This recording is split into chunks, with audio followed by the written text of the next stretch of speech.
स्मारक एकदम राम्रो छ स्मारक राम्रो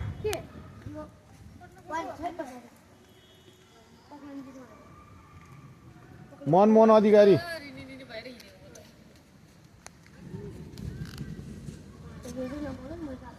यो साइक्लिङ गर्ने पनि रहेछ त्यहाँबाट माथिबाट तारमा साइक्लिङ गर्ने यो टहरो जति पिकनिक स्पोट यो बाँकी तलतिर बन्दै छ अझै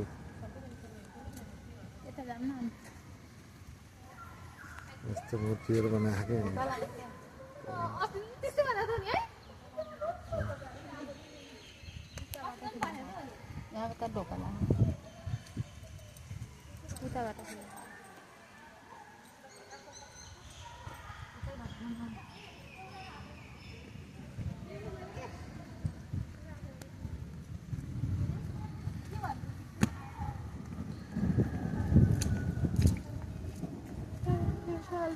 पर्छ होला है